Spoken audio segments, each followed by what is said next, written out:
She doesn't even go here. I'm bi, actually. Excuse me. Could the ugly, untalented gays please report to the principal's office? Hi, I'm Kurt Homo, and I'll be auditioning for the role of kicker.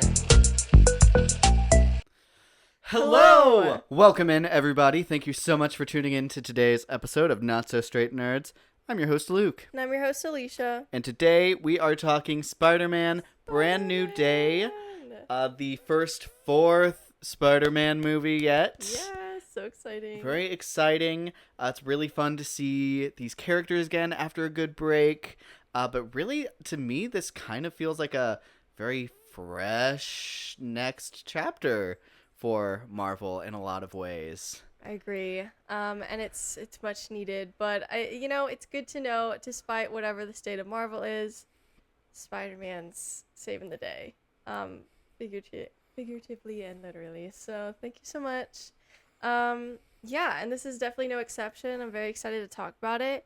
This is one of the few films that we get to talk about right after we see it, and that always makes for an interesting time. So yeah, I fear this is where you kind of see us come to our conclusions as we talk it out, which is pretty fun sometimes. Yeah. So it's a late night one, so bear with us if we get a little crazy. It's been a while since we've done this. Yeah. I can't believe we used to do this after watching episodes of like Daredevil.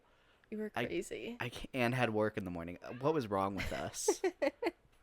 My cat is also feeling the craziness. It's the podcast cat. The podcasts. Yeah. No, I'm so excited to talk about this. With that, though, we will say there's a massive spoiler warning, of course. I mean, it is a Marvel film, a Spider-Man film. There's been so many rumors surrounding this film, and we will be talking about them. So please, and I would say, go in as blind as you can. And so I would not recommend watching this before seeing it, but do what you will. If you want to hear thoughts, before you see it, go ahead. Yeah, there's non-spoiler reviews out there, and maybe hit those. Yeah. We diving in. But do whatever you want. So, diving right into this. Overall vibes. I feel like everyone knew that this seemed like such a step up, that from that first trailer, the visuals were amazing. The certain shots that they did, it just felt so different, and I love that. I love when they can find someone to do like a rounded story and then move on to somebody else for the next chapter. I think that's a very fun idea, smart idea, and they picked an amazing person for that job. Even if it means we got Shang-Chi 2 a little bit later, that's okay. It's still on its way, and it'll be good, and we'll have that to look forward to, and then maybe he'll do the next Spider-Man, and we'll get some good movies here and there. So equal parts, exciting and new. Yeah. I was very excited. My expectations were very high. So anyways. Absolutely. For me, I think this was my second highest anticipated movie of the year. Yeah. What was this for you? Ooh, actually, good question. It might have been my number one, maybe even above Heartstopper. I'll have to look, but yeah, go ahead. But this is, especially with some of the stuff around certain Marvel projects, I was a little reserved going in, but no, I think this movie knocks everything it tries to do out of the park. This was number 2 for me on my list, below Heartstopper, but right above Supergirl. So anyways. But yeah, so needless to say, I was very excited about this, but I have loved Spider-Man for a long time. I think both of a couple of our top MCU characters are both Spider-Man and Wanda, so we love to see at least one of those are getting some screen time. For sure. Yeah. Here's a crazy question for you. What were you most excited about for this movie? Ooh, I think obviously the rumors surrounding Jean Grey were very fun. I loved her character, especially right now we're watching X-Men 97 season 2. And so it's been extra fun to potentially look forward to that.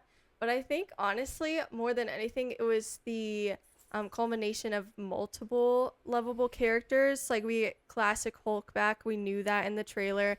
We get Punisher here. We get him in a little bit of a different light in the PG-13 format, which was going to be fun and interesting. We're going to see a more adult Peter. And then, yeah, Jean Grey. So, and who knows, what other surprises were to come. And there were some, so we'll get there. But yeah, I think I was just excited for the different characters, the action, and just to see,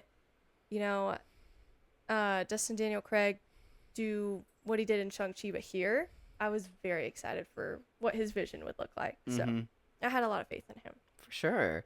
No, I was very excited for this to take, I think, the really great characters and foundation laid from Watts' trilogy and really kind of sit in kind of the darker tone that was kind of left. I was very excited to see Peter kind of live in that, because he's been a pretty upbeat kid, all things considered, throughout the first 3 entries. Yeah. Well, I've seen comments, in this movie he seems to get, quote unquote, rid of the Marty McFly impression. I think that's kind of funny, because I feel like that's been very fun to see, in the first trilogy, and I think that fits. But that's what's kind of fun about getting a more elongated story, is you get to take your time more and have that fun moment and that growth, and then still start something new. Yeah, your character gets to have eras. Oh my gosh, his depressive episode era, his lonely boy era. He's having his Spidey in the City era.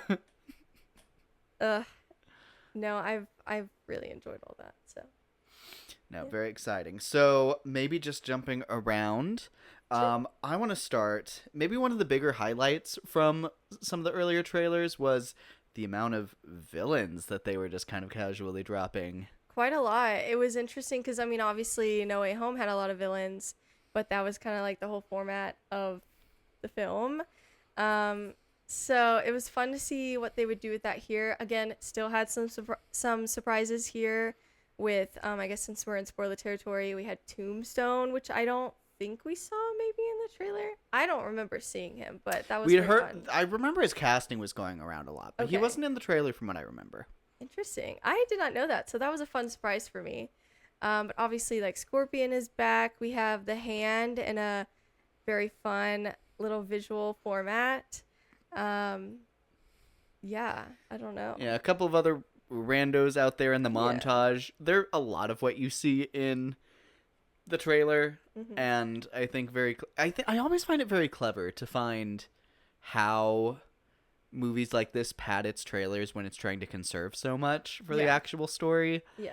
Like, I think about how WandaVision was really smart in filling so much of its trailers with, like, their little intro song footage. Yeah. And I think it was very smart to have the Spidey becoming the Spider-Man that everyone's familiar with montage really fill a lot of the space in those trailers. Even the, like, MJ and Ned part, obviously they had clips, but a lot of the dialogue was just, friendly neighbor and, like, him longing for them or whatever. It was always something that is implied. We knew was there. Obviously he's longing for them. We saw that. And so it's nothing new, but still teasing something fun. Very well made trailer to get you excited, but not give too much away. They do have the advantage of it's a Spider-Man movie, so it's not exactly like they're needing to beg people to get in seats. But still, I think they did a very good job with what they had. Absolutely. So, yeah. I do want to talk maybe a little longer on Scorpion. Sure. Dude, what a long kind of awaited return since he was set up in Homecoming originally. It's been a long time coming. What is it, like 10 years maybe? I want to say that was like 2016, so close to 10. Yeah. Crazy. But dude, he's so cool here. He's like really great padding villain because he has his really cool thing. He's been cooler in some other adaptations, but he fills his role here very well. Yeah. Love the tail. I agree. Hope he gets it back. Poor guy. Anyways. And then Hand group fight scene. Love that fight scene. Even Peter was like, "This is so cool." Right, I'm fighting. So They're fighting me. Right. I gotta lock in. So cool. Absolutely. Next, oh my god, with that girl from The Bear. What is? I almost said Tina. Tutu. Tina. Not TTs. I'm TT. Anyway, Tina, sorry. what are you doing here? We need to distract Doom. She said, "Yes, chef." No, I think she fits in here so well. I think does. such amazing casting. Mhm. I think she kind of fits the Jim Gordon kind of vibe, but like with a almost Aunt May-ish twist to it. Mhm. She does give kind of mentor in a way. I don't Yeah, know. She's just always looking out for she's him. giving like a really good Rock, Yeah. who's like equal parts fierce and compassionate. Love. I need Agree. her She does a in the great job. at least the rest of this trilogy. I'm really glad that she was here. Like her casting, I think that was perfectly cast. She has that warmth but fearness at the same time. Great casting. Absolutely. And Mm-hmm. her kind of back and forth with Peter is very fun. I've seen Mm-hmm. a couple of characters kind of fill that role in other versions of Spider-Man. And this is probably my favorite to fill this kind of role. Yeah. Super great. Yeah. Our other role, we have Bill. Oh my gosh. Bill. But you have to be possessing somebody's body to call him Bill. She ate that. Yeah. Yeah, Trammell Tillman. I remember a lot of people were very excited because this is probably the biggest thing he's done outside of Succession. Severance. Severance. I always get those two Yes, mixed you up. did. It's okay. But yes, this was definitely his big film debut. Although he was also in the Mission Impossible movie, which was big for him. And I would say, in my personal opinion, a better role for him. I agree. More memorable. But this will reach more people, which is nice. And hopefully maybe people will see that. And he can, he'll always have that on his resume now. You know, I think the thing about it, he's not captured by the end of this. And my understanding is his character is supposed to be a very big anti-mutant character. So I'm I sure fear we'll we've see him not seen the again. last of him. And Yeah. because so much of his character, his like motives are behind closed doors here, Mm-hmm. I think the best part of this character's performance is ahead. I think so. There's not a lot to digest here, unfortunately, because obviously we know he's capable of an amazing performance. I mean, he's an Emmy winner, and we were rooting for that. And so it's not any lack from him. I just don't think his character was at the place to shine yet. I think he was definitely at a little bit of a boring beginning, but he's in his role, and I agree. He's giving that he will be back. Unfortunately for the X-Men, but fun for us, I guess, maybe if he gets to, do more. So, yeah. What? Next on our docket, oh my gosh, our first big surprise.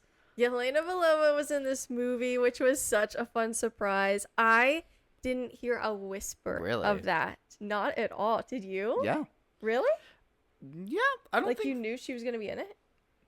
I thought it was going to. A lot of I people had were no saying it was idea. thinking it was going to be an end credit thing, leading into Doomsday or whatnot. She, Wow. along with a lot of these characters, stay in this movie A decent a amount. decent bit. I agree.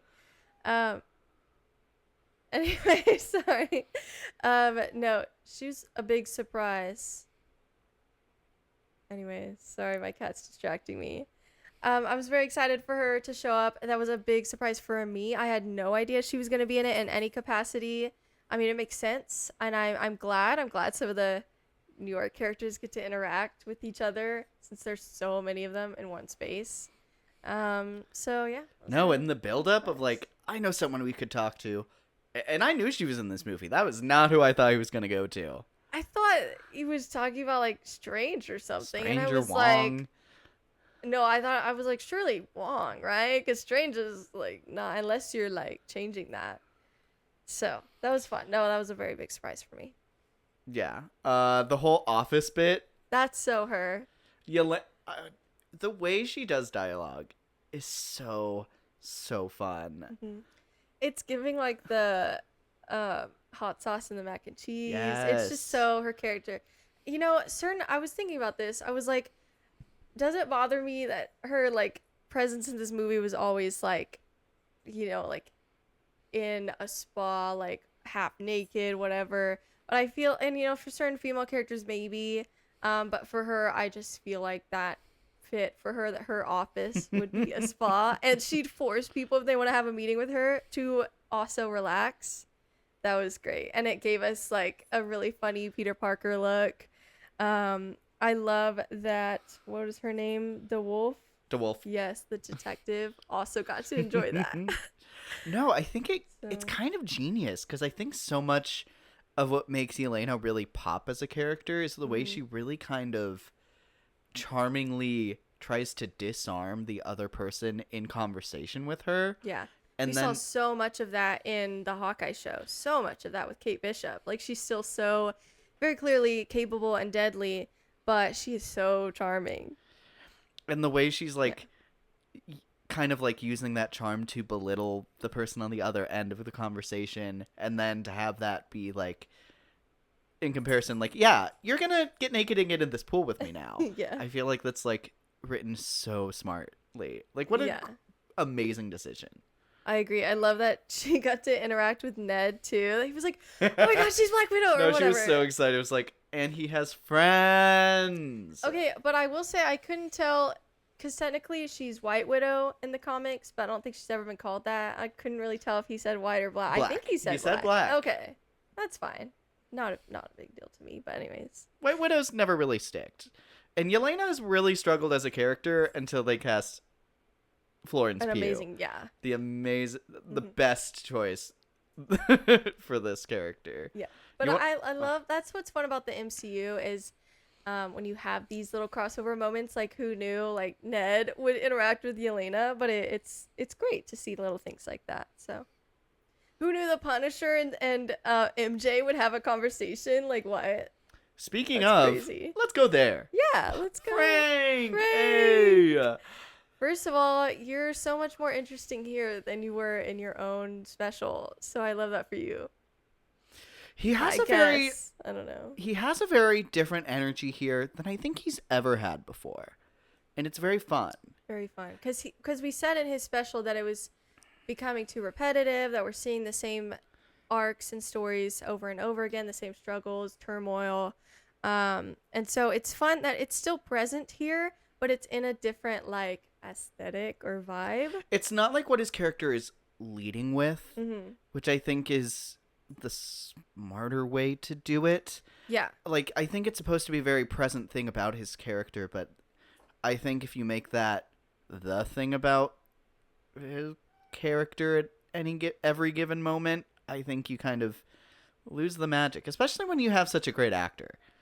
Well, and I think it's very fun. I just had the thought that they could have pretty easily had a very similar dynamic between him and Peter and him and Matt, because Matt is also, he's definitely more violent than Peter, but he definitely has a similar morals of, you know, like trying not having like a no-kill rule, or trying to anyways. But it's very different here, and it should be, because they're very different characters, even though Yes. they have similar morals And in costumes. ways. Yeah. They are very different characters. Yeah, I think I feel like these two actors have had so much chemistry for a very long time, and to see them in two projects I know they've been in one other one before, but to see them finally in these big character roles that they've been doing for so long together, Yeah. it's like I feel like you accidentally see them together at some point on the street and you're like, I need them in my movie. Yeah. Their whole performance here together is giving we need to see them in a proper comedy. No, I loved it a lot. I loved their dynamic. I loved when he was the one in the inn. We're skipping around a little bit, but just talking about him. I loved when he realized, first of all, I don't know how he realized this. Maybe he could see his suit a long ways away. I don't know. But that he's the one who shot Peter and not Jean Grey. I was wondering that. I was like, how do you know that happened? Because it's a sniper. Oh, yeah, I guess he's... No. Wait. wait, that's not what I meant. No, and he's taken Yeah, I think it's the opening scene of the Punisher show from Netflix, where he does a crazy shot from, I think, the Texas border to someone like in a city in Mexico. You're doing too much. So it's crazy to see him pull out the sniper again. But no, he's so fun here. I think him versus the Hulk, crazy matchup. His chemistry with MJ, and kind of comparatively that versus his dynamic with Peter, is so fun. I love seeing him level up into a movie like this. Yes, I know some people were worried, the fact that he's in a PG-13 setting, that it would be like limited or his character would seem different. Props to them for making them seem exactly the same when he can't say like more intense curse words. They do a great job at that, and I loved the one moment where he tried to say one and then they did the web thing, which was also in the trailer, which I loved. So I'm glad we kept that, because they didn't keep quite everything from the trailer, but they kept most of it, and that was a fun one. Absolutely. So, and I love that he seems like he got some character development here. Again, he's playing a more secondary role like he usually is in the Daredevil show. But here I find it, I don't know if I'd say much more interesting. That's just different. It is different. different. Different purposes. I would say it's equally as compelling as when he's in Daredevil or in that realm. Because also it's it's like we were talking about Bill earlier. It's like he's in a much different spot than when he was first introduced. So he can do different things, and he should. That's what we were saying. He should stop doing the same exact thing. So very fun here. For sure. It's gonna make me cry. What we got next? We Hulk. The proper Hulk. I'm so happy. First of all, I just loved like Bruce Banner in this movie too. It was very fun. And he really kind of brings in, he kind of almost introduces a really big theme of this movie, which we'll circle back to later. Well, and I think a theme that's going to follow us for a long time when we go through the X-Men. Absolutely. For But sure. the idea that, people and things change, and who are you to decide whether that change is bad or good? Yeah. And I think especially coming from a character that's so wise and the audience has kind of grown with for such a long time, Yeah. it really hits. So Mark Ruffalo, you're a legend. Because the two people that were limited in this film were Peter Parker, and then he had to realize that actually he needed to let that out and let that grow, and he could still control it. It's just going to look different. And then that was Jean Grey, and he learns what a mistake that was, because sure, she has been hurting people and doing bad things up until now, but why? And he could have been helping her. And there was a greater evil at hand here, and he didn't even know. So I think some lessons were learned. However, I think those inhibitor chips are gonna definitely show up again in some sort of way. Some kind of technology. I mean, I don't. Peter, you don't even know the can of worms you just opened, but. Ugh. And then I want to talk about, so we talked on Bruce. Hulk. Yes. I like that it starts with Professor Hulk. Yeah. I think having your Hulk talk, do kind of a starting matchup, really fun. Yeah. And then Jean Grey, thank you for your service. She said somebody had to do it. She said, let me crack my knuckles. I'm going to get this done. Oh, because I actually probably would not have guessed that, it was truly Hulk. I probably just assumed that it was Jean Grey controlling and making him the Hulk. But I love that she just messed up his mind so much that He was able Hulk to is break free. back. Yeah. And I sure. love the switch between his eyes. Whenever Spider-Man says, I didn't know you could get that big, it's like, yeah. I am Hulk. I'm like, oh my god. Dude. And then the Punisher, Frank, trying to get out of fighting Hulk was really funny. Are you just trying to get out of fighting the Hulk? I guess I am. Yeah. No, and then I really like, because people have theorized for years, who could potentially remember Peter Parker. And obviously, we didn't get a confirmation of this in the film. However, I think it could maybe be interpreted that way, where they thought that Hulk should be able to remember him, since that's technically like somewhat separate thing, separate like mind, I guess. I don't even know what to call it, personality. So it was fun to see like little crumbs of that here. I definitely could see the interpretation that that's why he calmed down, because he remembered, like, the name Peter Parker meant something to him. Now whether or not that was buried or if it was more on the surface, I don't know. They don't really do a true confirmation, but I thought that was fun, because I've been hearing those rumors for a long time. So and final thought I have on Hulk is I think this movie does some really great world building, that it introduces something, but I think just enough to leave it kind of open-ended for the next project to pick up. Yeah. And I think Hulk is a great example of that.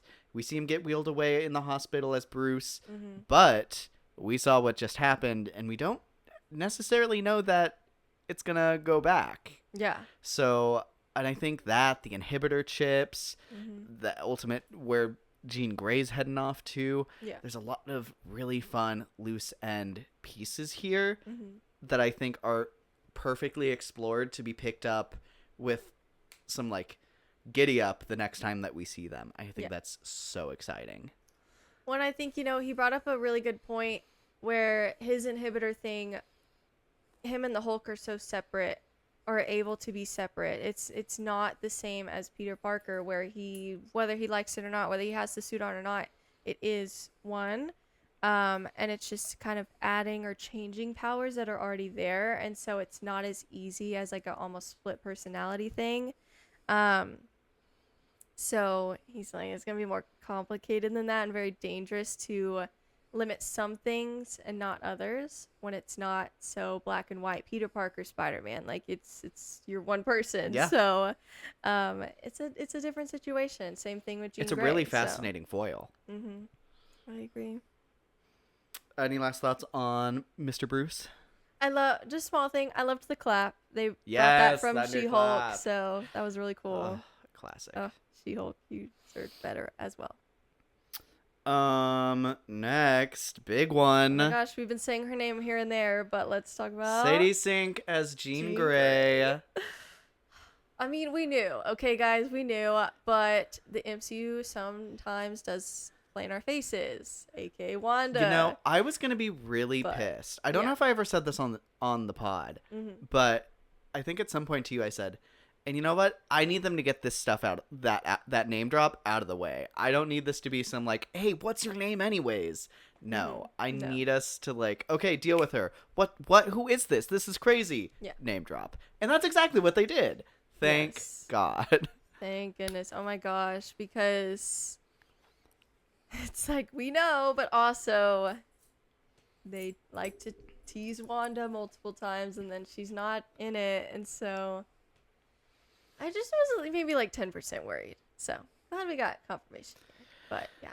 Yeah, and I will say I was very interested by what the kind of starting place they were going with Jean, with her ability to just kind of jump bodies as like the primary thing that she's doing here in this movie. I was very curious kind of where that would kind of leave off in this movie. Especially because we know what like Jean gets crazy up there. Yeah. And inherently, as they kind of lean into this idea that her first ability as a mutant was the whole jumping into bodies thing,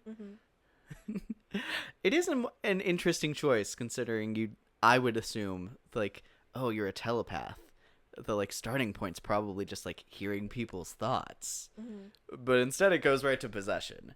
Well, which is unique. and I think it helps that her sister was the one to do that. It might have been if it was just her, but her sister was the one to kind of show her the ropes there. And I thought it was interesting, they didn't shy away that obviously that was used irresponsibly multiple times this film. Even when her sister's showing it, it's like they're possessing innocent people in the park. And even if they're not doing crazy things with them, that's still a violation. And so but then, they in that same scene bring up the fact that their mother abandoned them, and so there's layers there. It's not like they're just evil. They just haven't had a good guide, which will hopefully come up later with Professor X, who's definitely a guide. Yeah. Whenever that happens. I think it's really funny that they had that whole in the trailer. They introduced Sadie in that like in the shadow of her jacket. Yeah. And then they eventually edited it to like show her eyes, but then they take that out again in the movie. Yeah. So funny. I think. How do we feel about the casting overall? Oh, great casting. I'm glad they snatched up Sadie Sink. I think she deserves her bag. She deserves something like this after Stranger Things. Yeah, she's been a great actress, and I'm glad that she's one of the people from that cast to get so much work afterwards. I think she deserves it. So many of them do, but Absolutely. she's one of those, I feel like oftentimes you find out that certain actors were like theater kids and not just like actors. Mm-hmm. And you're like, that makes sense. A majority of the time I find out that information and I'm like, that checks out. It's just different. They're usually better. And I know at least her, and then the guy who, and Gayton something, he plays Dustin. Same thing. He's also a theater kid and very talented. So. Yeah. Absolutely. I thought it was great casting. Personally, I some people have gone back and forth on their feelings on this, but I love them having a whole new set of X-Men. I love them starting so young.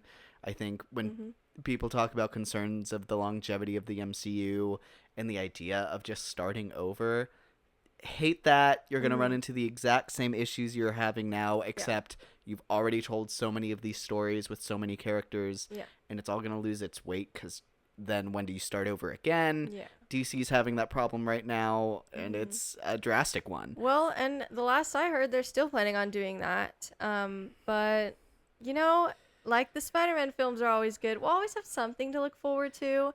We'll always have, the Black Panther films have always been really good. The Spider-Man films have been good. And then hopefully the same will be said about X-Men. So it's starting out strong. I mean, it's going to Schaefer, who just did Yeah. Thunderbolts, and that's a great movie. Yeah, I mean, we'll see, but because there have been many talented directors that have been done dirty in the MCU, and so director is not everything, unfortunately, because there can be a lot of studio involvement. But hopefully, fingers crossed, the X-Men will always be a light in whatever else they're doing at the time in this universe. So, we'll see. I would love to find out. Who do you think they might cast next? I mean, I know they've been talking, I think, the most about Cyclops. But I have, we've also heard rumors about Professor X and Magneto. So, you think that's where we're going? Do you think they're gonna do more like random X-Men or like? I don't know about random. I know there's there's X-Men First Class. There is a First Class. Yeah. That sets the standard for what X-Men are going forward, and that's your Jean, Cyclops, Storm, your Angel. I think they're quickly getting Rogue and Gambit in, is what I've heard.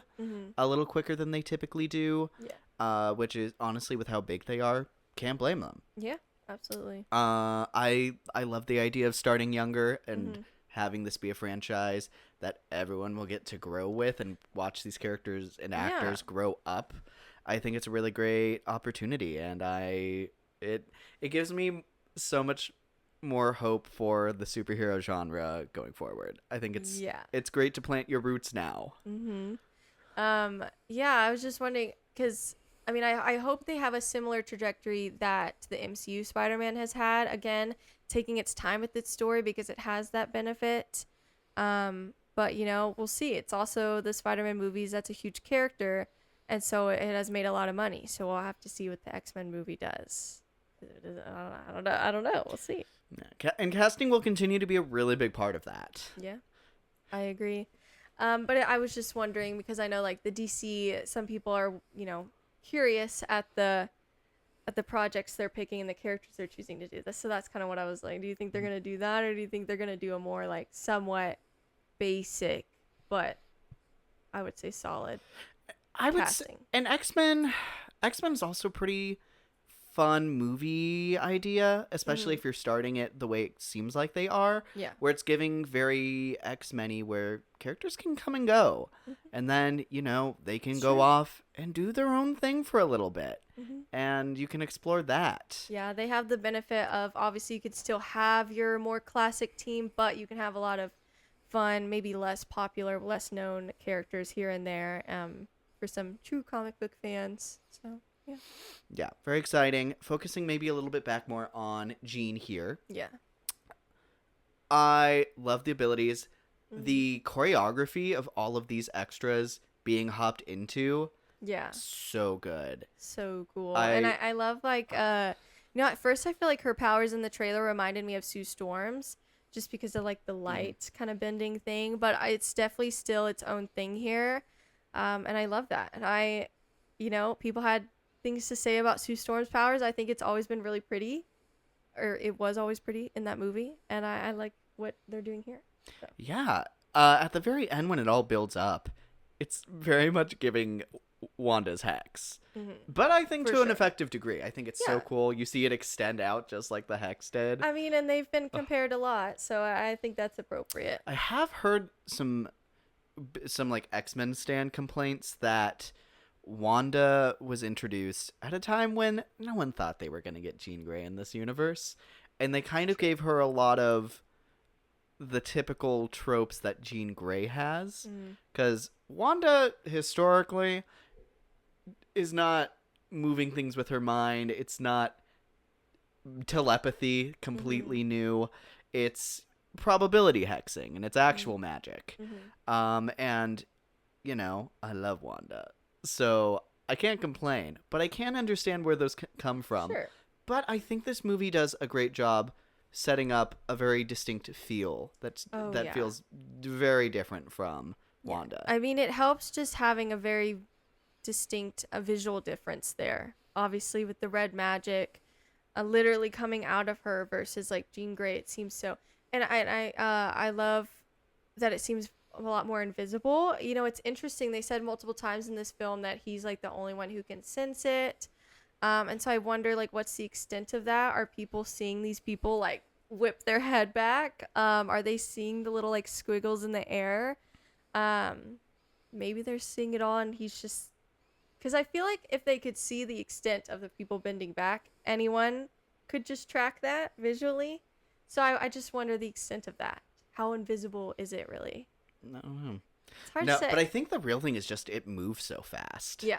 That's that race between the two of them was so cool. Very cool. Oh, I love that. I I love like all the effects of her trying to get in his mind, her actually getting into yeah, his like mind. the room closing in. So cool. I love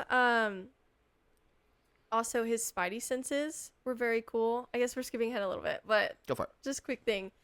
His spidey senses, they had like a ting, like a little ring to it. I thought that was fun and different.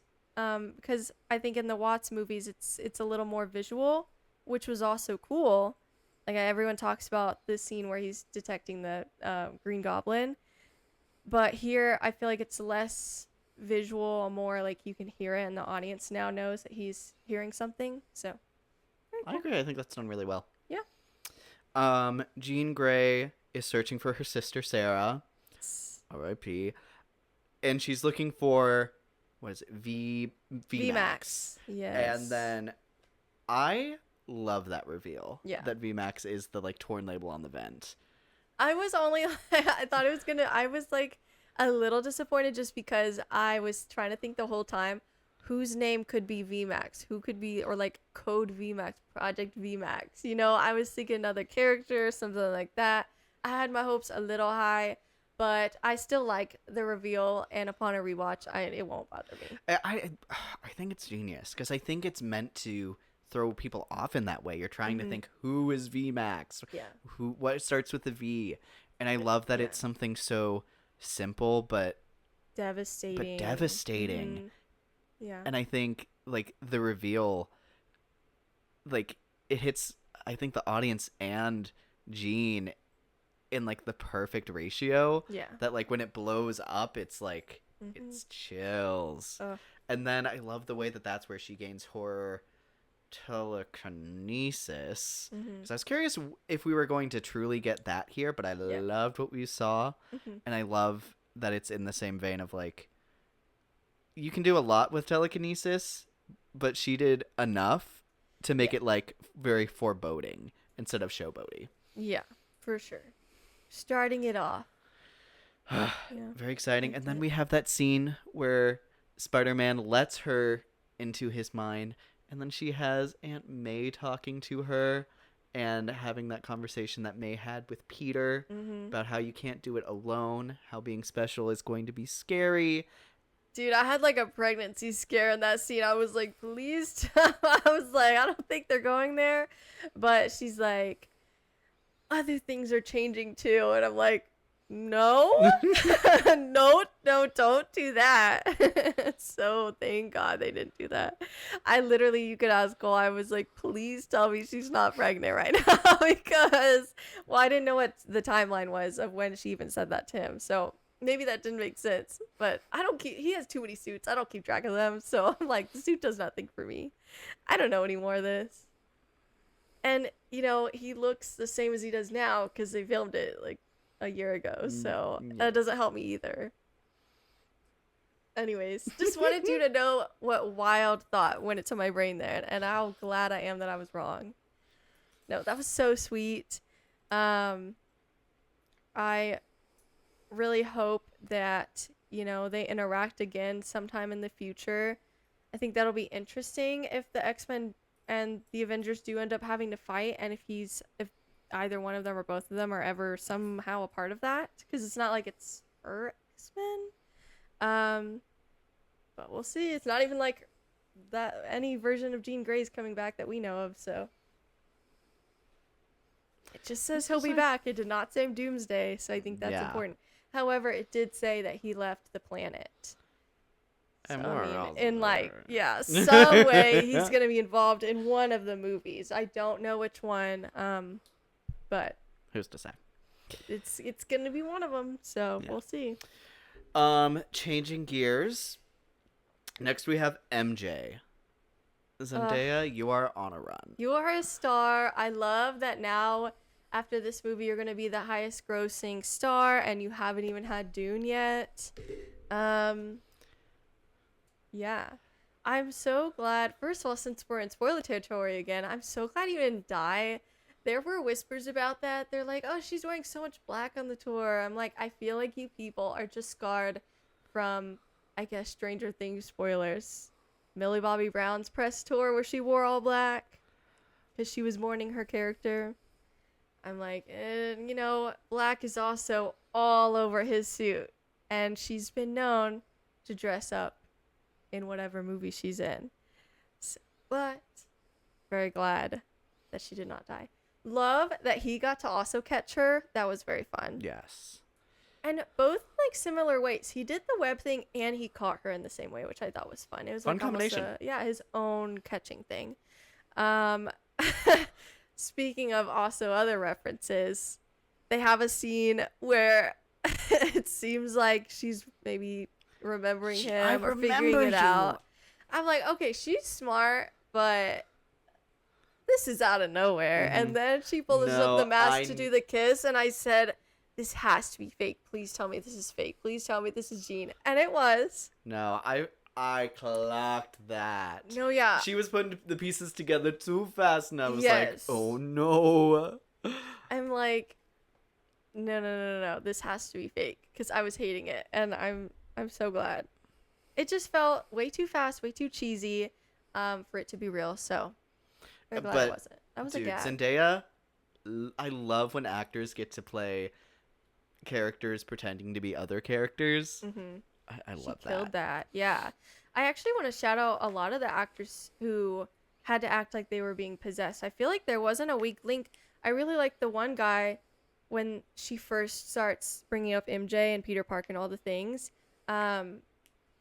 Just the guy off the street. Yeah. He did a really good job. I'm happy for him. I'd like actually kind of want to look up who he is and like, I don't know, just kind of one of those roles. I'm like, you ate that. I thought it was really funny for so long how every time gene hopped out of someone, they would say, Spider-Man. Like, without every fail. time. Like, the first, like, third of this happened? movie, everyone would No, start with saying, Spider-Man? No, I love the one guy who was like, I would never hurt you, Spider-Man. I love you. That's so funny. New Yorkers be doing a lot. The Spider-Man love is real, and I love that for him. For real. So. But MJ. Mm-hmm. She still has her charm from the original. Mm-hmm. She has a really, like, almost tragic maturity about her. Yeah. Which I think is so fun and really appropriate. Yeah, she still has like that almost darkness to her that they mention in this film. But I do agree. I feel like it seems like a more mature performance. It still has those elements from her youthful moment in her character, but still definitely now a little more mature. So. And I really love that this movie went for like a Gamora Star-Lord type, like, sorry, Yeah. Mm-hmm. bet we were fun. Dude, whenever first off, seeing them immediately fall back into their chemistry, adorable. Oh my god, that scene when he was fixing the thing and she was just laying down. I'm like, they're insane for this. They're crazy. Yes, they are married. Thank you. And then he comes back and she's read the letter. He takes the mask off. Her face acting in that scene is incredible. And then how brutal the line of, I don't remember being in love with you. Yeah. I'm not that girl anymore. And I love this movie so much for going that direction and truly making it a brand new day for Spider-Man. Yeah. It's really like a movie about mourning the past and then, you know, finding a way to move on and accept change. And that was, considering we've had many a family member die, that was probably the most brutal one. Whew. That's, yeah. I agree. You know, it's hard because obviously he has multiple love interests in the comics, but they're married in real life, and so they have amazing chemistry. Obviously they had a lot of great chemistry before they got together, but it's definitely at a different level here. So it's one of those things. It's like, man, I kind of like, obviously their relationship is different now, and not to say it's gone forever, but at least for a while. But it's different. Yes, regardless. and it will always be different. But it's one of those things. It's like any other story. I'd be like, okay, let's see what other interests we could do. And I'm like, but here It's gonna they're be really hard. Yeah, they're so good. I don't know. I feel like I Well, would not. Fortunately, my prediction is, you know, ultimately, MJ's the love of Peter's life. Yeah. And, you know, he tries with others, like Gwen. And you know what? Unfortunately, she has a canon event that gets in the way every time. So, MJ Peter, you'll have another day in the sun, I fear. I'm good with like maybe like a Black Cat like flirty situation. A Black Cat would be fun. Yeah, but I think another relationship that'll be interesting. I would not want to be that actress. First of all, I would not want to be that It'll actress. be a lot. It's a big. Zendaya has set a bar. Well, and people are ridiculously parasocial, and so they'll hate Sure. on that person for, even though it's not real. So They'd have to be very fear smart for with their them. casting. Yeah, You need to, if you find someone that you need like, another Emma Stone or yeah. adjacent. That's Like someone if that- Emma Stone wasn't already that, like that would be like Yeah. adjacent. Anyways, Yeah. Find someone very likable that it would be hard for even the most crazy people to send them hate comments. we also have Ned. He's so fun making the Spidey tracker. So So funny. on brand for And I him. love the amount of times it came back up Yeah. whenever Punisher calls him and is like, "I know what you're doing. I'm tracking you." And he's like, "How are you tracking me?" "I have my ways." And it's on his dashboard. You're so funny, Frank. He's very like dad coded there when he was like, it's like Life 360 coded kind of. It You is, know? clearly. It is. But like non-consensual. Yeah. It's okay. He's fine with it. Speaking of the spider tracker, that end credit scene So I'm saying is he's so not, funny. Yeah. There was a couple of things we were throwing around, like what could this end credit be? We've heard it's short. And then the spider tracker is like, unknown location. And then it starts zooming out. And it's like, oh, There's the space? Earth. There's the moon. And he's space? right over there. And then the funny thing is, what astronaut was like, and when I go into space, I need to have this on my Spider-Man. phone. Yeah. And then he sees Spider-Man in space and puts him on the tracker. Hilarious. They called me a madman when I demanded my spaceship be equipped with the Spider Tracker app. And look who's laughing now. Well, because it's not even like, could he be hacking into cameras? Like, that's gone. Could he potentially have somehow gotten it on or in the suit? Well, he got a new suit. That's gone. Like, what happened there other than somebody had to report it, you know? Like, did Peter report it so they knew where he was? Those I don't Spider know. fans, the Spider Stalkers Go be going crazy. crazy. Oh my Oh, god. so fun. Ned Yeah. continues to have his charm. I'll say Ned's like the most charming he's ever been in this movie. I agree. You know, I think I think a decent argument could have been made for leaving him in the past at some point, but I'm glad they did. yeah, I feel like he now has I don't his want him place. to go. Yeah. And then And then he remembers him, which is crazy. Oh my gosh. I kind of like it though. I feel like, you know, MJ has her own version where she doesn't like remember him, maybe like a feeling, but not the memories. I love her last But they have shot. their own, yeah, they have their own ending. But the and- muscle memory he still Yes, remembers. yeah. And they knew each other a lot longer. So I kind of, it tracks for me if that's I what agree. snaps him out there. Yeah. And works does it for me. really? We'll see. Another very open-ended piece. Well, and you know, maybe if they were in a relationship and actually like kissed again when Not Ned. sorry. No, it was really funny when he brought him the flowers. I thought Ned was just gonna be like, what's happening here? I'm flattered, but no, I thought anyways. If him and MJ were to get together again, maybe like some sort of actual like physical thing, holding hands, like something, I don't know. But it'll be interesting because they already kind of did that where Jean Grey was like, you really thought you were just going to kiss and then she'd remember? This is not a fairy tale. So, I don't know. Maybe it's like a memory or a gesture of something. I don't know. But he's flown around the city. Like, If I it's don't know anything, what it's it'll something with take. that damn necklace. yeah. The necklace, I fear, is the key. Well, hey, where did you get that necklace? Or, like you brought up, you're friends with Jean Grey now. So, like, hey, Jean, can you stick around just a little bit to, like, help her maybe remember if that's how that works? Or if you could figure that out. Certainly, you're not a bad choice. Yeah. What if you just replant all those memories in her head, and we just like go from there? Yeah. No, it's interesting. This leaves us with one character left to talk about, and that is The man himself. the man himself, Peter. Peter Parker.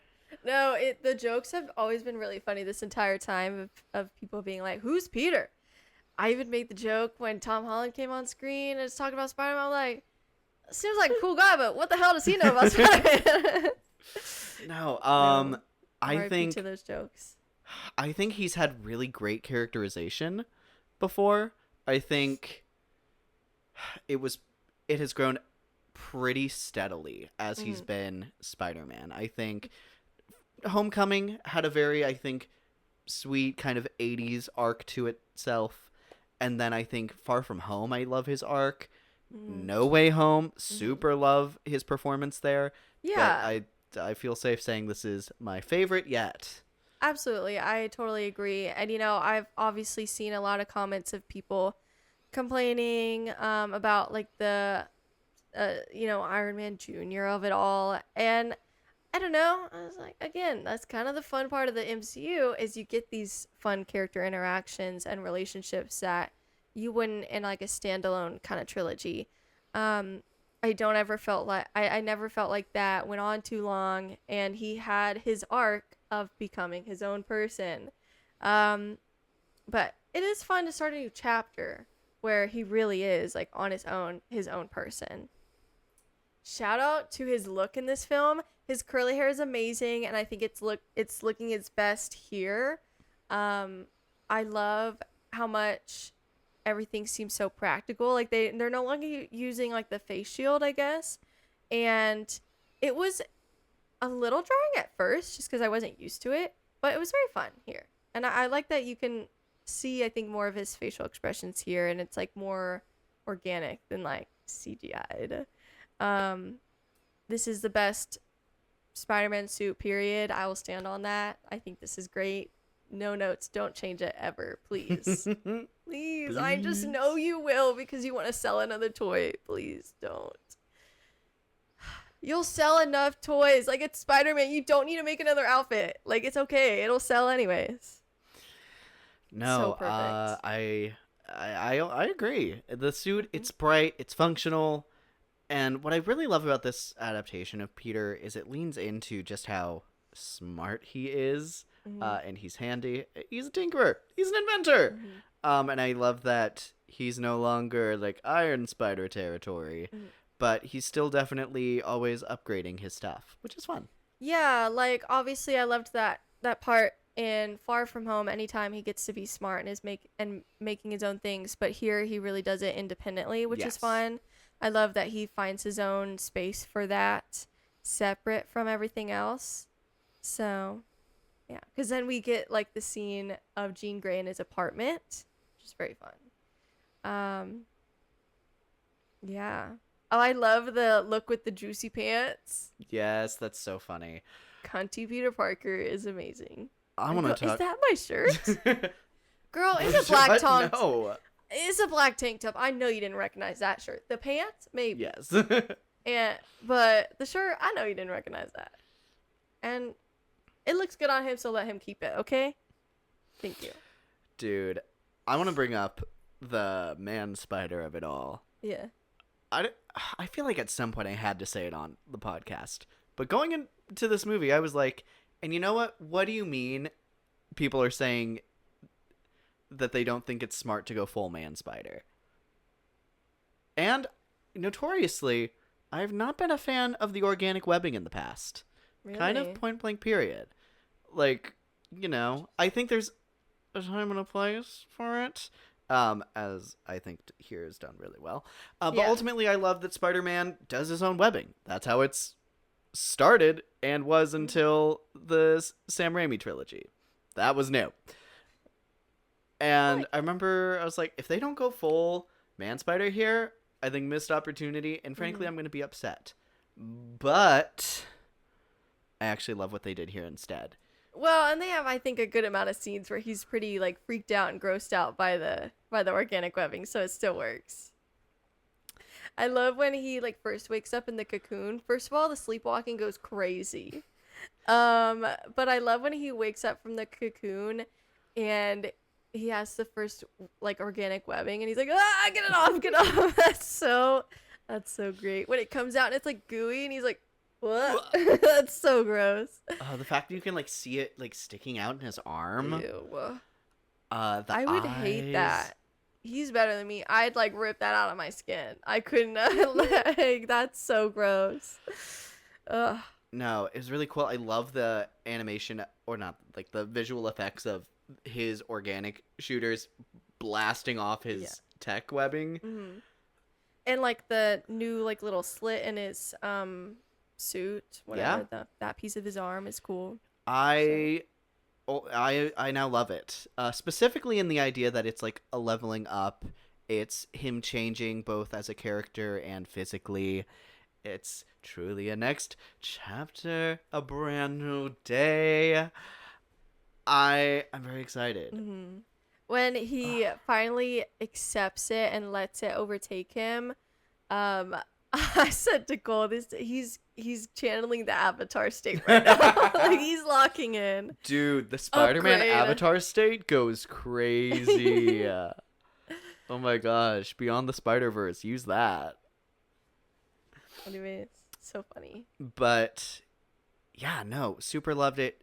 His chemistry with every single actor is incredible.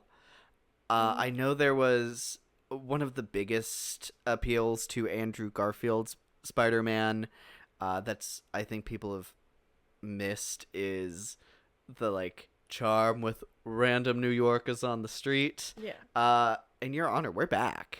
Oh yeah, We're like so back. where places fail in those movies, he does such a great job at shining. It's so hard because a lot of people I think are in a similar boat where they're like, those movies may not be the best, but I have so much fun watching them. And I agree, I get that, because Andrew Garfield is just so fun to watch, and him and Emma Stone is like crazy. That's the reason to watch those films, really. So yeah, it's fun to have that here, but in a really, really, really good film. So Absolutely. yeah. It's a fun part of Spider-Man that really has not been a part of the previous trilogy, and I think it coming into place here, it's like it fits like a glove. I think it's very fun. You know, they do a great job at balancing a lot of characters here, minor and major. So setting up some fun things, continuing things in an interesting way. So Yeah. it makes me like, I put in my review, the way so many characters were perfectly utilized here makes me further mourn an Avengers movie directed by Destin Daniel Craig. We could have had, but we'll see. Maybe in the future, maybe an X-Men, I don't know. But I mean, he might be pretty busy with the Shang-Chi movies and Spider-Man. That's kind of a lot. So No, but I think he is on a great path. Let's talk about Destin Daniel Cretton. yeah. This is the third project of his that I have seen. hmm And All in the MCU. yes, I think he does action crazy good. Yeah.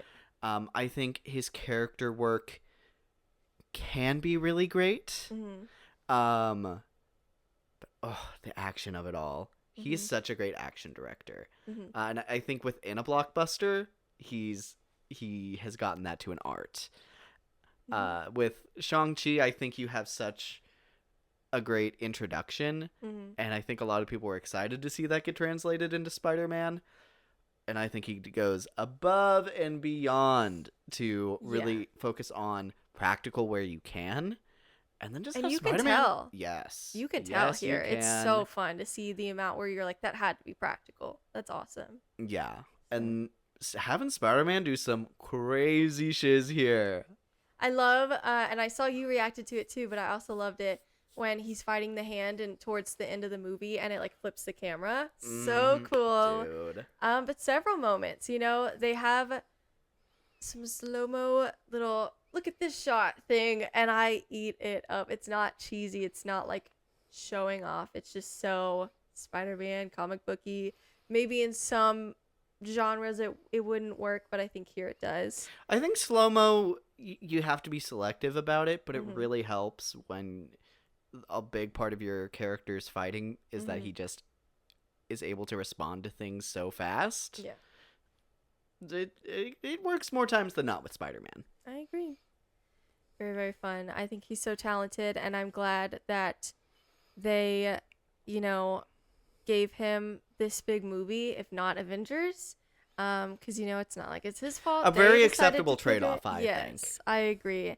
And maybe even a better one. I don't know if I would want to deal with an Avengers movie right now if I were him.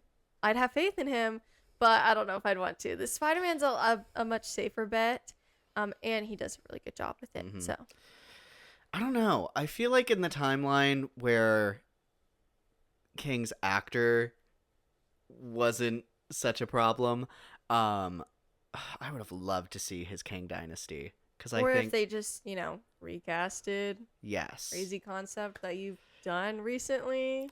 If Anyways. MCU leadership didn't want to give up on that whole part that they've been building up to for a phase and a half, I think he would have Would've been knocked that out of the interesting. park. Yeah, I agree. Especially with how great he is at picking up and dropping building blocks for this universe.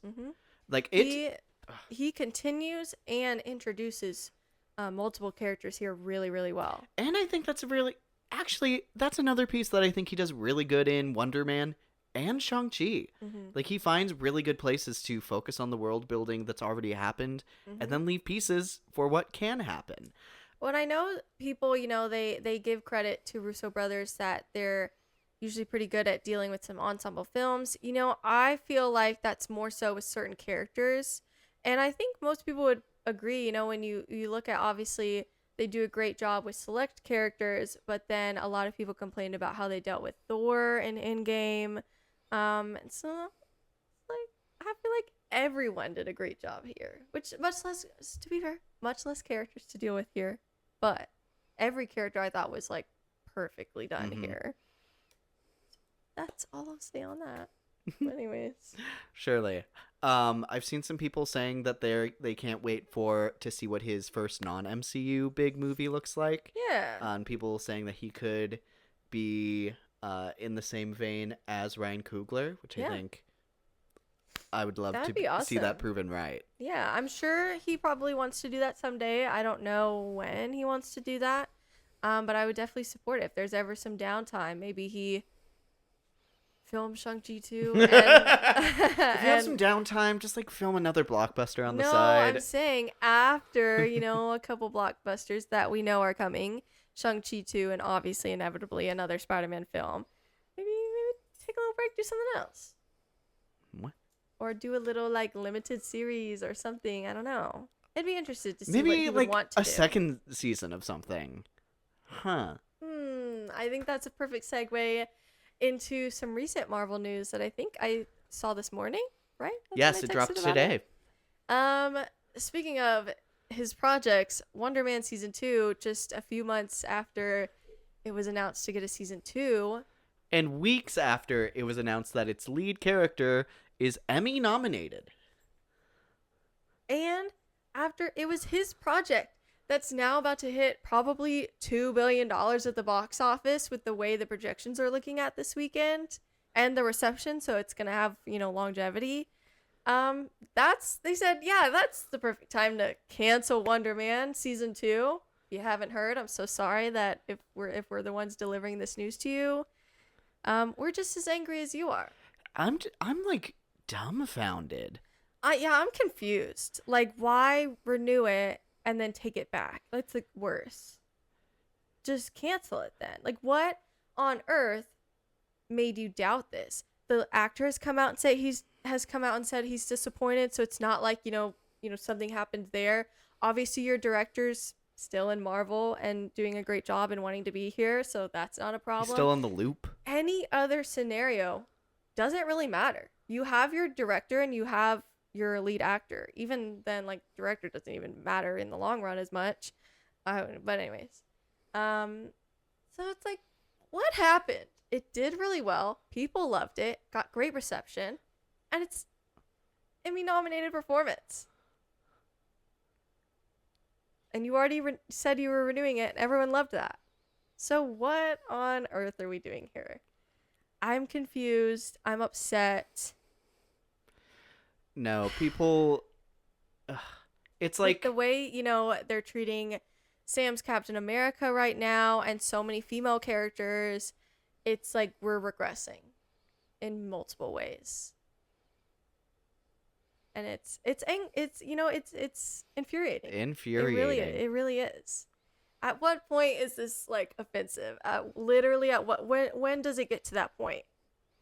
Is it at that point? Certainly, I'd agree. Plenty of people validly are at that point. Yeah. I don't know.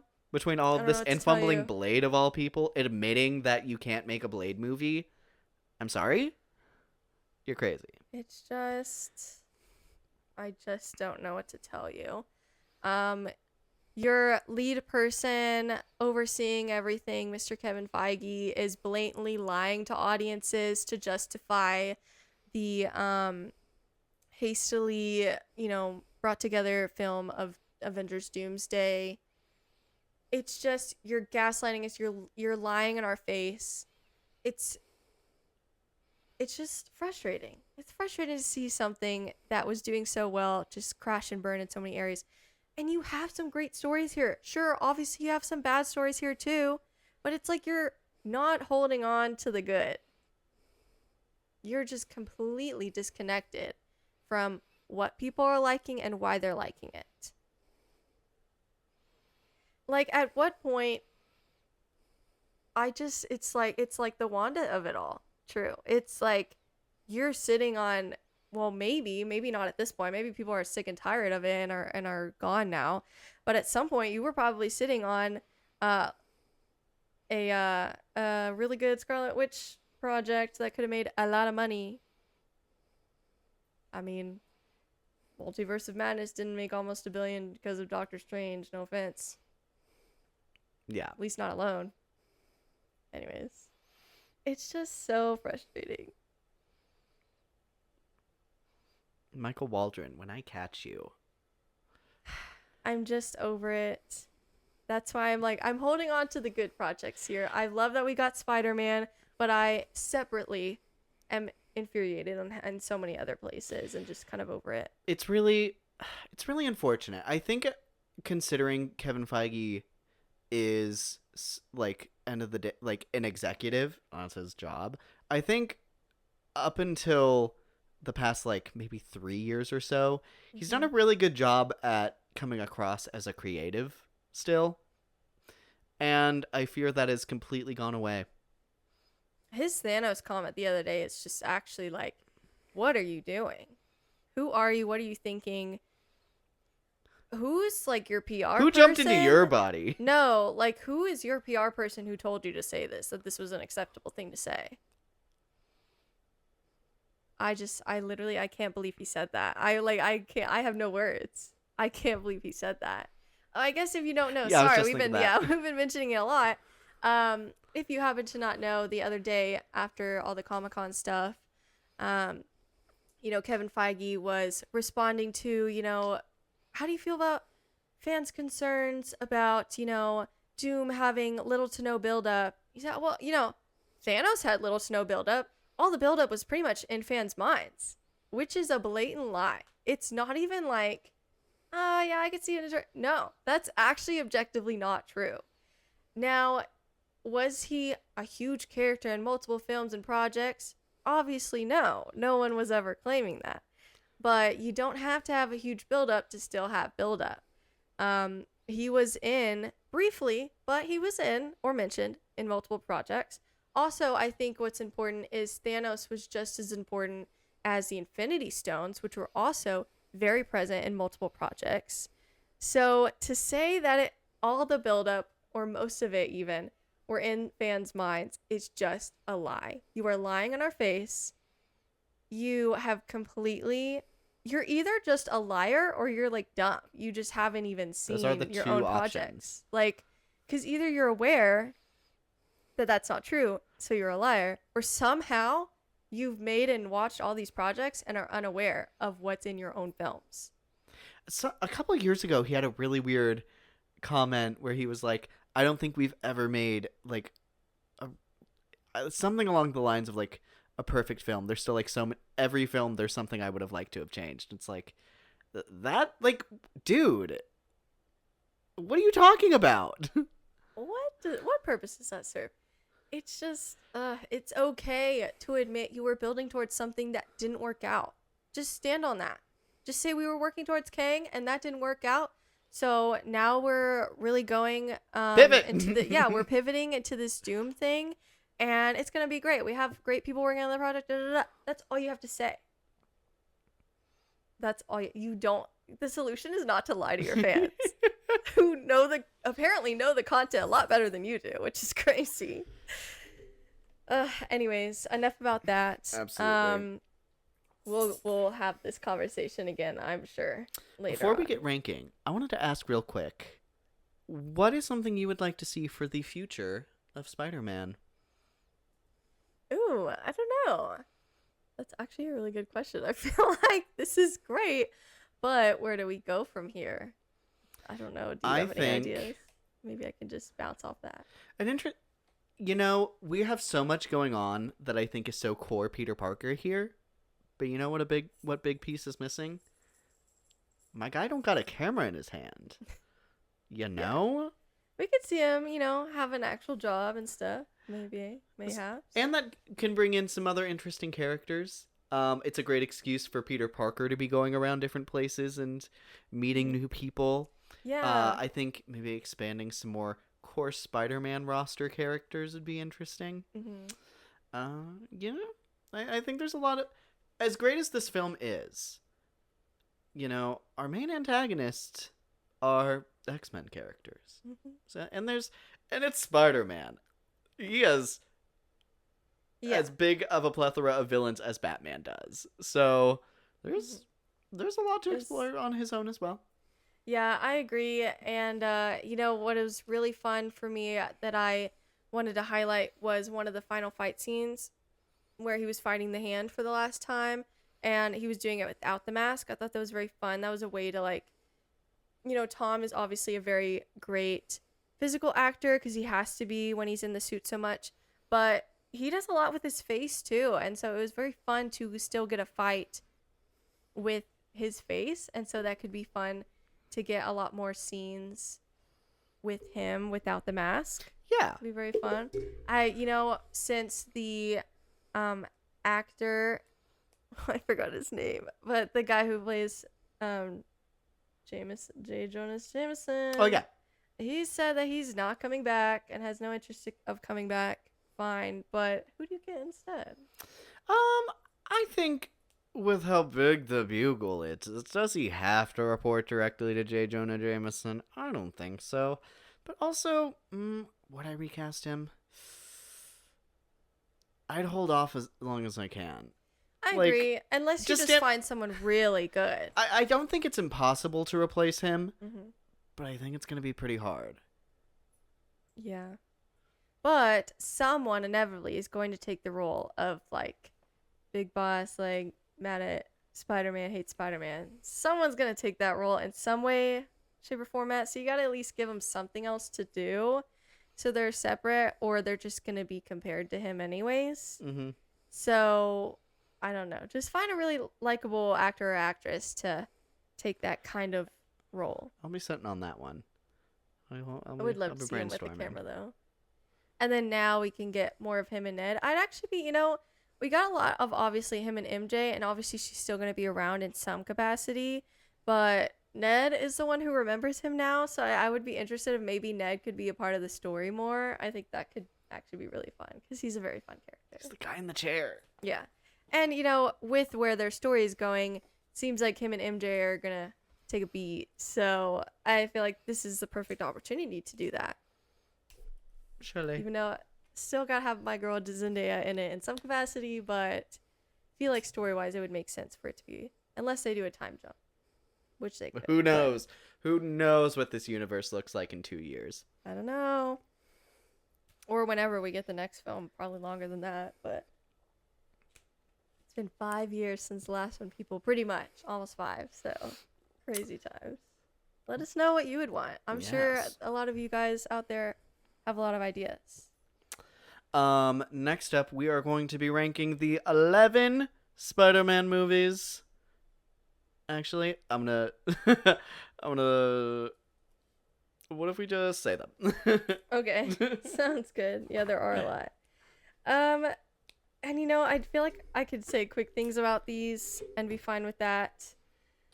At my bottom, I actually put Spider-Man 3.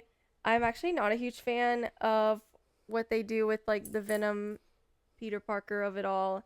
I also think he's such a jerk in this film, and people somehow sympathize with it. Yeah, and actually turn the tables on MJ, of all people. Like, yeah, she's the problem in this film.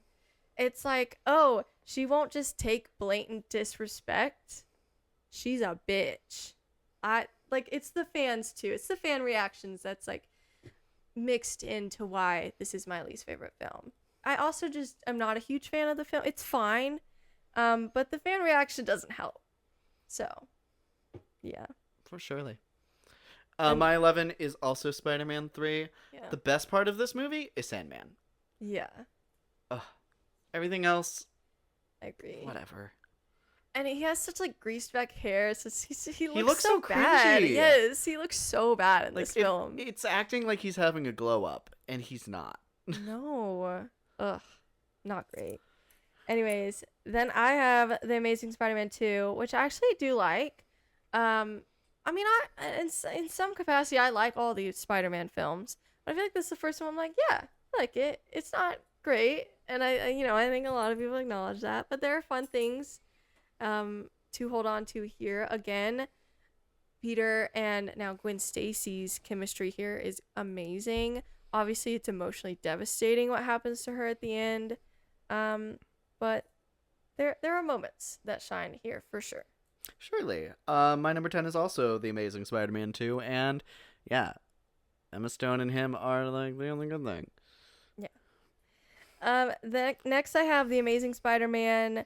Again, it sucks. I'm sorry. I didn't grow up with these films. I know there's like,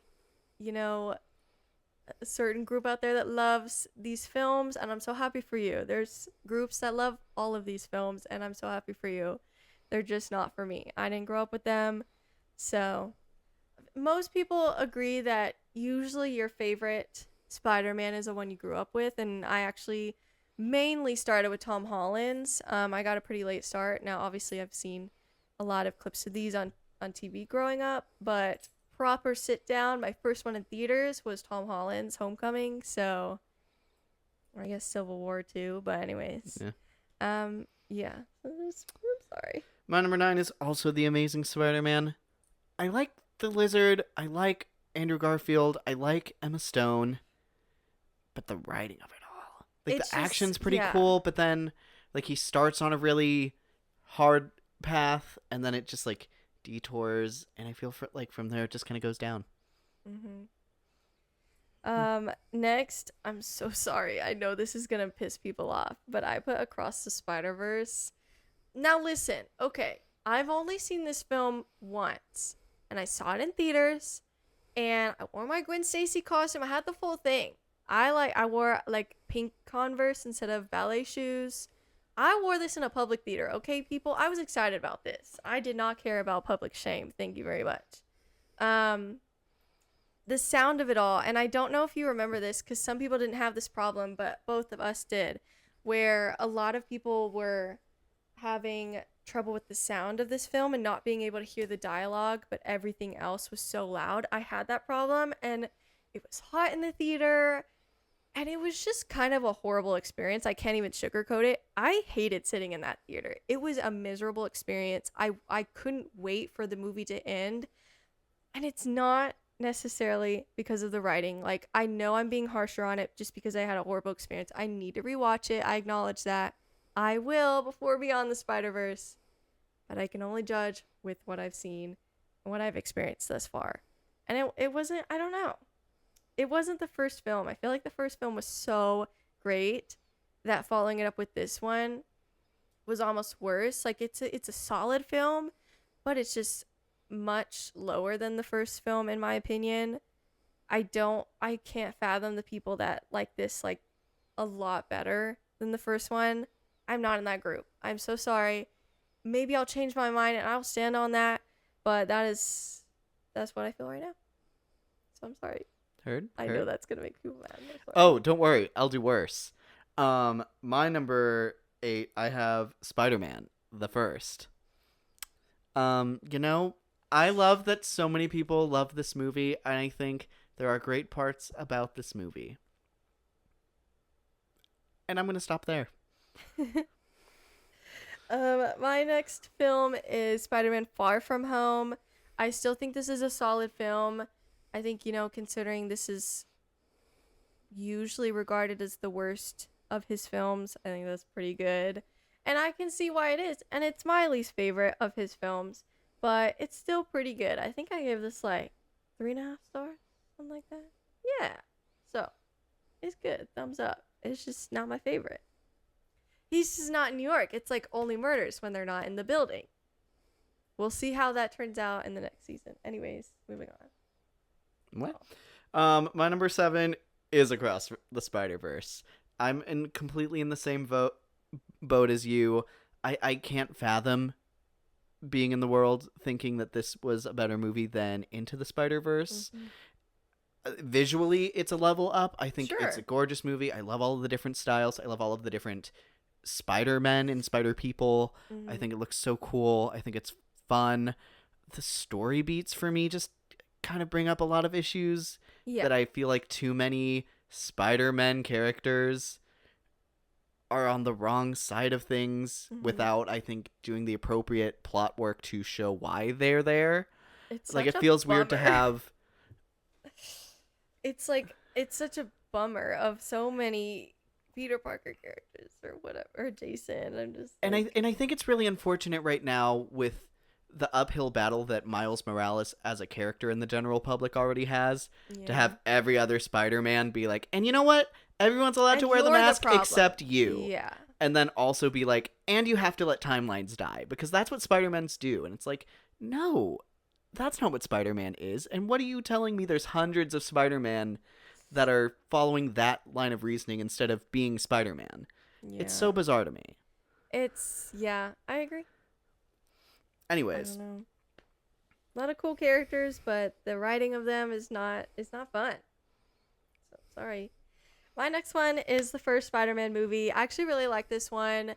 You know, okay.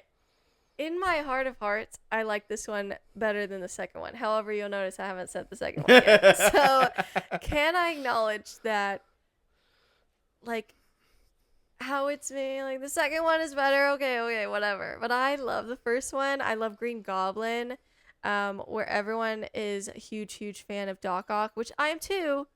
But I've been more so Green Goblin. I'm more interested in the character, like the persona of him. I think that's more interesting to me. Just as like villains, sure, Doc Ock is really cool, but I think the Norman of it all is very fascinating to me. Yeah, I really like the first one. I don't know what to say. Anyways, yeah. what? Mhm. Next at my number 6, I have Spider-Man: Homecoming. I think it's very fun. I think I love the introduction of the new gang. It's very different. Vulture as a literal scavenger of like parts from Damage Control. What an amazing adaptation of that character. I think having the balance between the tech suit and the home suit, so fun. And some really fun little sequences there. Has a very Breakfast Clubby vibe. Yeah. My next one is also Spider-Man: Homecoming. Oh my gosh. This is so fun. This, I think, is a very fun introduction to him. I think it has, the perfect amount of Iron Man here. I don't think it's too much in my opinion. Oh, it's certainly not. He has like maybe 7 minutes of screen I know, time. but people are still saying he's in it too much. People are crazy. Anyways, I don't mind. I'm not in that boat. I like what they do here. I like the little mentor of it all from him. So, and he learns, not to rely on him. And the scene where he's in the rubble and pushes himself out is genuinely one of my favorite Spider-Man scenes in all the movies. I love that scene. Tom Holland, the actor you are, is crazy. My number 5, I have Spider-Man: Far From Home. I love Mysterio. I have always loved Mysterio, and then to find out he was the villain of this movie, and for them to nail him, I can't. I fucking love Mysterio so much. I want more Mysterio in everything. He's such an underutilized character across Spider-Man media. Give me more. I'm greedy. And it helps me get over the fact that he's not in New York. Next. My number 4 is Spider-Man 2. So very, very good. I love this film. I understand why so many people love this film. I'm in the same boat. So, yeah. I don't know. It's great. My number 4, I have Spider-Man: No Way Home. Love the Rita adaptation of some of these iconic villains.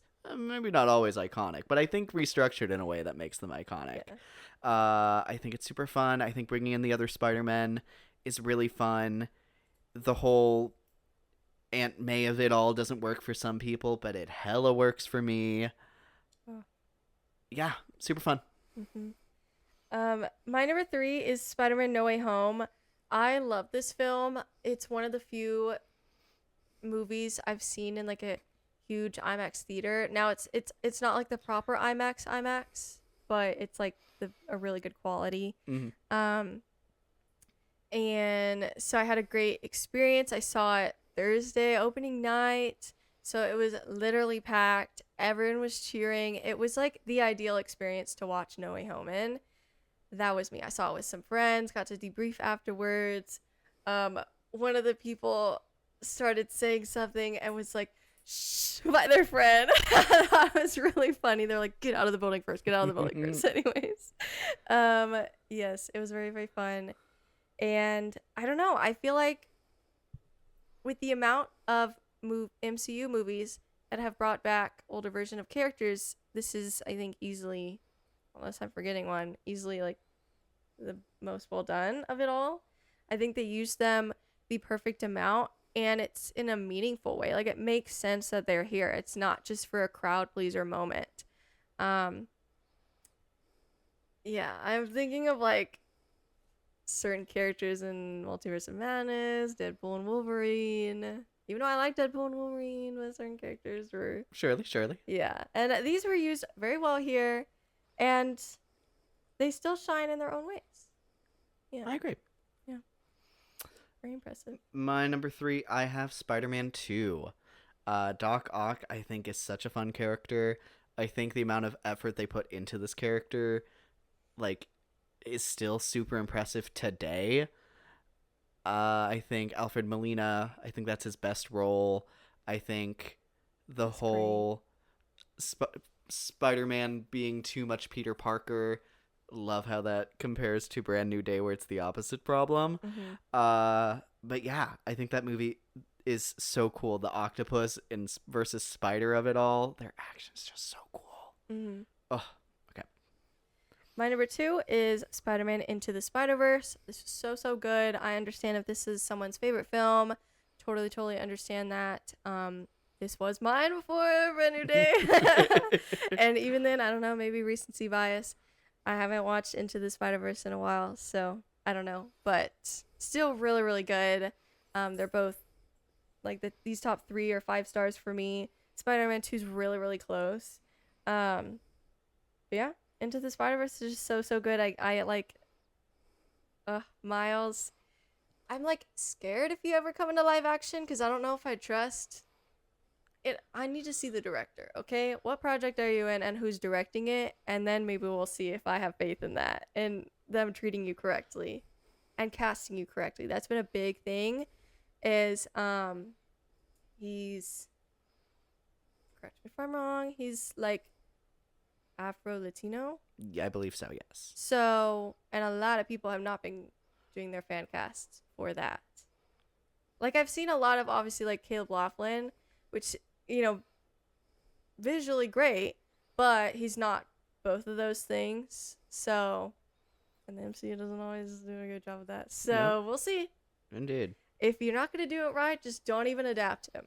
But if they're ready to do it right, if you're gonna put in the work. Yes, I would love to see that if it's properly done. For sure.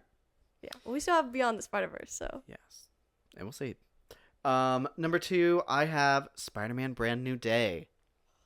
I think this is a masterpiece as well. I think Daniel Cretton, I have faith in him, but I think it's going to take a lot of work to beat this in his next project. Sure. But you know what? My number 1 is in my Letterboxd top 4 for a reason, folks. So good. And yeah, hey, what's your number 1? Okay, it's Brand New Day. Duh. Oh my gosh. Again, maybe it's recency bias. I haven't rewatched Into the Spider-Verse in a while. But yeah, I have like no notes. I thought this was a perfect movie. We were like, usually for movie reviews, we do best parts, worst parts. I'm like, let's just do best parts because I got nothing. Let's not play around. I seriously have nothing. So and my favorite Spider-Man movie is Into the Spider-Verse, which is also Totally one of my understand. favorite movies ever. Fair enough. Love it. Very good. But yeah, let us know what your ranking is in the comments below. We'd love to compare. Yeah. And where does that leave us? Just wrapping up, I suppose. Reception. Do you already have the reception up? Yes, I do. Please. Obviously it's been very, very good, like people expected. Critics, do you know what it is? Do you want to guess? I know they're both in the 90s. They are. I believe Critic is 93 last I saw. 91. Oh, okay. But still, yeah, Still great. 90s, yeah. And then audience I remember was higher. I think last I saw it was like 98. I'm going to say like 97 now. It's 98 still. Okay. It is, at least from last time I saw, I think it was also at 98. That's the highest rated, like, MCU film from audiences, which is Okay. very exciting. And Spider-Man film, so, Yeah. yeah. Next up, box office prediction. It is scheduled to get over 800 million in its opening weekend. So that has been from, like, people who watch, you know, what theaters are doing, how they're filling up. So that is a potentially high number, because I have seen, I think, from a more Sony-esque source, lower, like maybe like 500 something million. So there's a little bit of a range there. But like our theater is almost never crowded, and it was very crowded today. On a Thursday so. opening preview night. Yes. So I'd imagine it's going to be closer to that 800 range.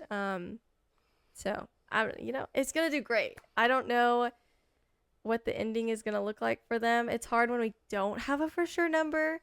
You know, if it is opening at 800 million, I think it's going to hit 2 billion.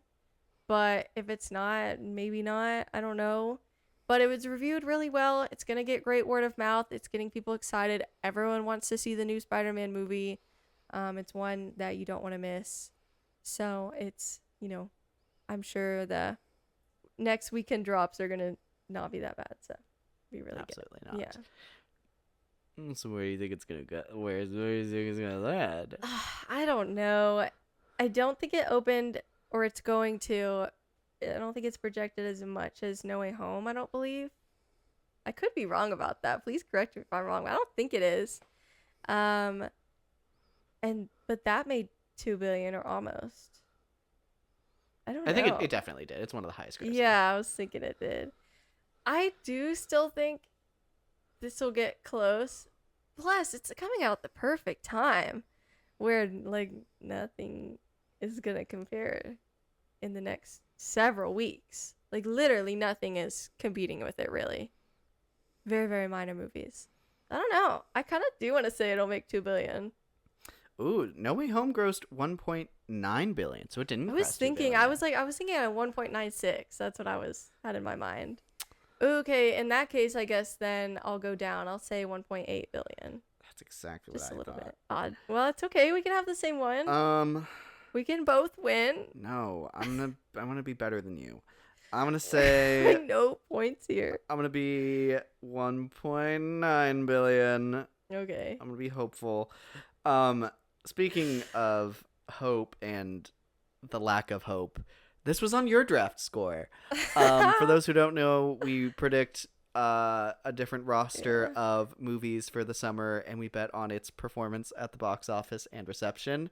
This was your third to last one, and yeah, I feel we're not that far apart already. Second to last. This and One Night Only. Right, the Odyssey was your other one. Yes. But yeah, we have not done the math, but 90s in critics and Rotten Tomatoes cinema score is probably going to be great, at least an A. And yeah, we're going to cross the $1 billion club, so this is going to go great for you. We'll have the actual math up by the time we do the July recap. So you can stay tuned if you really want to see what that number is. Yeah. But We I fear don't know you yet. We don't have a cinema score yet, and we don't have any for sure box office numbers yet, so we don't have those numbers. But I fear you have swept the floor with me this summer. I think so too. I think I was worried about One Night Only, and then Odyssey didn't and matter. Spider-Man did so well. I'm like, literally doesn't matter. It's like pocket change, whatever it does. Oh, gosh. I'm sorry that I am excited for One Night Only. Okay, guys. Anyways, that's all. I think I'll it'll be say on cute. that. I think it'll be cute. I think it'll be like pretty judged though. I don't expect a lot from those either scores. It's okay. It'll be fun to meet, hopefully. Anyways, that's it. Yeah, I think that is going to wrap up our episode on Spider-Man Brand New Day. It is currently in theaters, and we highly recommend that you see it. Yes. We'll certainly talk about it again when we come to the end of the year. Yeah. And certainly when we talk about like Doomsday and all that stuff. So lots other to talk about. Stay tuned for other coverage to come. So until next time, I'm your host, Luke. And I'm your host, Alicia. And thank you so much for watching Not So Straight Nerds.